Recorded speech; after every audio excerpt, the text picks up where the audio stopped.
మరణము ఎటువైపు నుంచి వస్తుందో ఎప్పుడు వస్తుందో ఎవరికి తెలియదండి. చనిపోయే వరకు మనము ఈ 2 లక్షణాలు మనం కలిగి ఉందాం.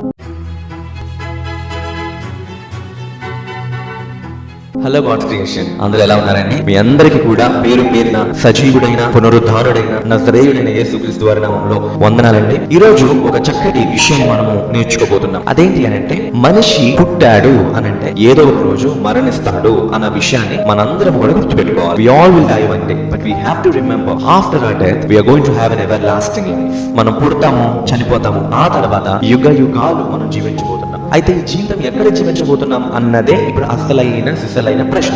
నరకమా, స్వర్గమా, లేదా నరకమా, పరలోకమా? నేను చెప్పాలనుకున్న పాయింట్ ఏంటి ఈ రోజు ఈ వీడియోలో అనంటే, ప్రతి మనిషి పుట్టిన తర్వాత ఏదో ఒక రోజు చనిపోతాడు. అయితే ఈ పుట్టుకకి మరణానికి మధ్య ఉండే ఈ జీవితంలో మనం ఎలా ఉంటున్నాం, మనం ఎలా బ్రతుకుతున్నాం? మన మటుకు మనం సంతోషంగా ఉండాలని అనుకోవడం తప్పలేదు, కానీ మనము చేసే పనుల వల్ల, మన మాటల వల్ల, మన ప్రవర్తనల వల్ల ఇతరులకి ఇబ్బంది కలగకుండా మనం ఉండగలిగితే అది పర్ఫెక్ట్ లైఫ్ అండి. నన్ను అడిగితే మీకు అర్థం అవడానికి నేను చాలా సింపుల్ గా మాట్లాడతాను. మనము పుట్టిన తర్వాత, ఒక ఊహ తెలిసిన తర్వాత మనం ఏదో చనిపోతామని మనకు అర్థమైపోతుంది కదా. అయితే 2 విషయాలు మీరు గుర్తుపెట్టుకోండి, దయచేసి 2 విషయాలు గుర్తుపెట్టుకోండి. చనిపోయే లోపు మనం ఈ 2 విషయాలు మనం పాటించే వారిగా ఉంటే నిజంగా మనకి చాలా తృప్తినిస్తుందండి. ఇప్పుడు నేను చెప్పబోయే ఈ 2 గుణ లక్షణాలు కనుక మనలో ఉంటే మనం చాలా తృప్తిగా బ్రతుకుతాం, ప్రతిరోజు కూడా సంతోషంగా ఉండగలుగుతాం. అదేంటి అనంటే, నెంబర్ 1, ఇతరులను క్షమించండి, forgive others. And number 2, say sorry, క్షమాపణ అడగండి. ఇది 2వది. మొదటిది ఏం చెప్పుకున్నాం? క్షమించండి. 2వది క్షమాపణ అడగండి. చూడండి, ఈ 2 కనుక మన జీవితంలో మనము పెట్టుకొని, ఈ 2 క్వాలిటీస్ మన లైఫ్ లో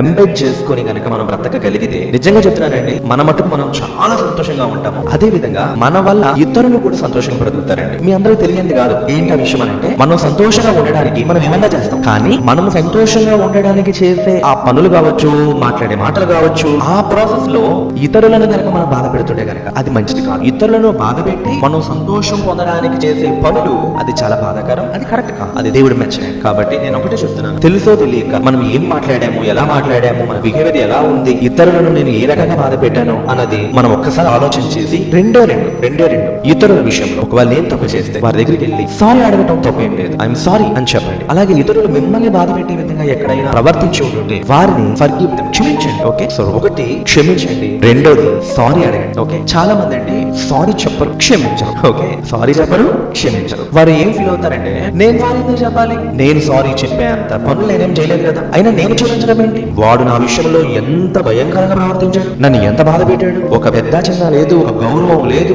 కనీసం ఒక సంస్కారం లేదు అన్నట్లుగా వాడిని ఎలా మాట్లాడాడు తెలుసా అని అనుకుంటారు. కానీ అంతే ఆలోచిస్తాడు కానీ మనిషి, నేను మాట్లాడిన మాటల వల్ల అవతల వ్యక్తి హర్ట్ అయ్యాడా, ఒకవేళ అయ్యి ఉండుంటే ఎంత హర్ట్ అయ్యాడు అన్నది ఎవరు ఆలోచించారు. అవతల నాకు సారీ చెప్పాలి అని వీడు కోరుకుంటాడు, కానీ వీడెళ్ళి సారీ చెప్పడండి. ఒకటి గుర్తుపెట్టుకోండి, మన జీవితంలో మనం బాగుండాలి అని అంటే, నేను ఇందాకే చెప్పాను, మన మాటల వల్ల, మన ప్రవర్తన వల్ల ఇతరులను బాధ పెట్టే విధంగా మనం ఎప్పటికీ ఉండదు. ఇప్పుడు మనం సారీ చెప్పినంత మాత్రాన మనకేమీ నష్టం లేదు, మనమేమి మన ఆస్తి పోదు కదా. సారీ చెప్పండి, దేవుని ప్రేమ చూపించాలి. మనిషి అన్నప్పుడు మనకు మనసాక్షి ఉంటుంది, ఆ మనసాక్షికి యథార్థంగా ఉండడానికి మనం ప్రయత్నం చేద్దాం, సారీ చెప్దాం, అలాగే క్షమిద్దాం. ఓకే, సో ఈ వీడియో ముగించే ముందు కొన్ని విషయాలు దేవుని గ్రంథంలో ఏం రాయబడ్డాయి, దేవుడు మనందరితో వాక్యం ద్వారా ఏం మాట్లాడుతున్నారు, మనందరి కోసం వాక్యంలో ఏం రాయించాలన్న విషయాన్ని, కొన్ని వాక్యాలు నేను రిఫరెన్సెస్ చదివి మీకు వినిపిస్తాను. ఈ రిఫరెన్సెస్ చూసిన తర్వాత మనం ఈ వీడియోని ముగించుకుందాం. మార్కు సువార్త 11వ అధ్యాయము 25వ వచనం ఈ విధంగా రాయబడిందండి, మీరు ఒకరి మీద విరోధం ఏమైనాను కలిగి ఉన్న యెడల మీరు నిలువబడి ప్రార్థన చేయనప్పుడెల్లను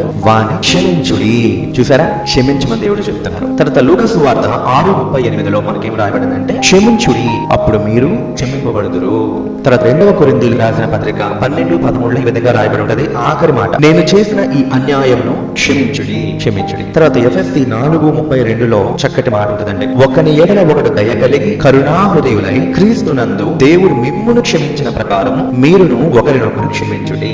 ఓకేనా. తర్వాత కొలస్సీయులకు రాసిన పత్రిక 3వ అధ్యాయం 13వ వచనంలో ఈ విధంగా రాయబడింది, ఎవడైనను తనకు హాని చేసనని అనుకొనిన ఎడల ఒకరినొకడు సహించుచు ఒకరినొకడు క్షమించుడి, ప్రభువు మిమ్మును క్షమించినలాగున మీరును క్షమించుడి. చూడండి ఎన్ని వచనాలు దేవుడు మనతో మాట్లాడుతున్నారని. క్షమించండి.